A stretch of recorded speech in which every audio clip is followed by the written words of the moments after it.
માં શક્તિની પૂજા અને અખંડ આરાધના એટલે નવચંડી યજ્ઞ।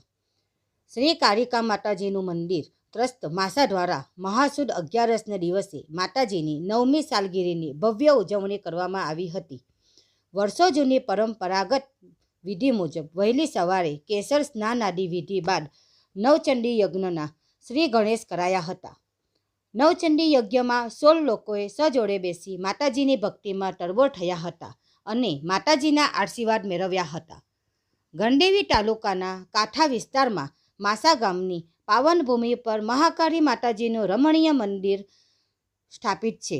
વર્ષો જૂની પરંપરાગત જાળવી રાખતા આ વર્ષે પણ મહાસુદ 11ને મંગળવારના પાવન દિને મહાકાળી માતાજીના પટ આંગણમાં 9મી સાલગીરી નિમિત્તે નવચંડી યજ્ઞ અને મહાપ્રસાદનું ભવ્ય આયોજન કરવામાં આવ્યું હતું। વહેલી સવારથી જ મંદિર પટ આંગણમાં નવચંડી યજ્ઞ શરૂ કરાયો હતો, જેમાં પંડિતોના સાંસ્કૃતિક વૈદિક મંત્રોચ્ચારનો પડઘો દૂર દૂર સુધી પહોંચતા સમગ્ર કાંઠા વિસ્તારનું વાતાવરણ ભક્તિમય અને પવિત્રમય થઈ જવા પામ્યું હતું। બપોરના સમયે યજ્ઞકુંડ હવનમાં શ્રીફળ હોમાયા બાદ આરતી સાથે યજ્ઞનું સમાપન કરાયું હતું। ધાર્મિક પ્રસંગે મોટી સંખ્યામાં ભાવિક ભક્તો પધાર્યા હતા। મહાકાળી માતા મંદિર પટ આંગણ ભક્તોના જયકારા સાથે પવિત્રમય બન્યું હતું। માતાજી સૌને સદા સુખી રાખે અને કોરોનાની મહામારીમાંથી મુક્ત કરાવે એવી પ્રાર્થના શ્રી કાળિકા માતાજીને મંદિર ટ્રસ્ટ પ્રમુખ અનિલભાઈ પટેલ અને ટ્રસ્ટીઓએ કરી હતી। માસાથી સંવાદદાતા અશોક જોશીનો રિપોર્ટ।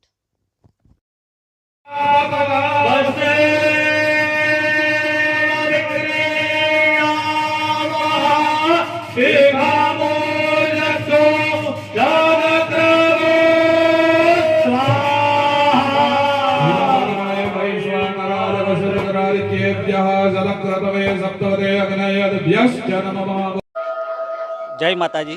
हूँ डॉक्टर अनिलभाई पटेल श्री काळिका माताजी मंदिर ट्रस्ट प्रमुख वती महासुद 11 ने 9મી सालगिरी निमित्ते पधारेल सौ भक्तजनों हार्दिक स्वागत करूँ छूँ।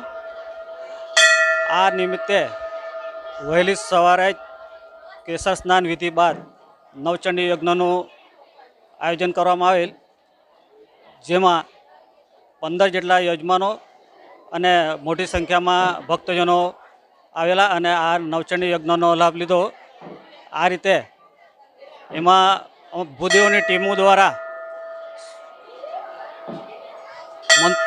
શાબ્દિક મંત્રોચ્ચારો દ્વારા આખો સંકુલ તેમજ આજુબાજુના વાતાવરણને ભક્તિમય બનાવવામાં આવ્યું।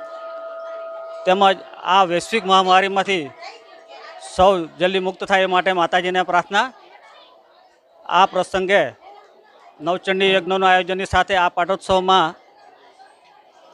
આ મહાપ્રસાદનું આયોજન કરવામાં આવેલ, જેનો આ ભક્તજનોએ મોટી સંખ્યામાં લાભ લીધો અને એ રીતે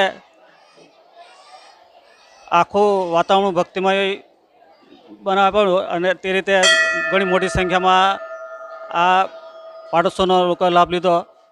તે માતાજીની કૃપા ગણાય અને માતાજી સૌને સદા સુખી રાખે એવી શુભેચ્છા। જય માતાજી।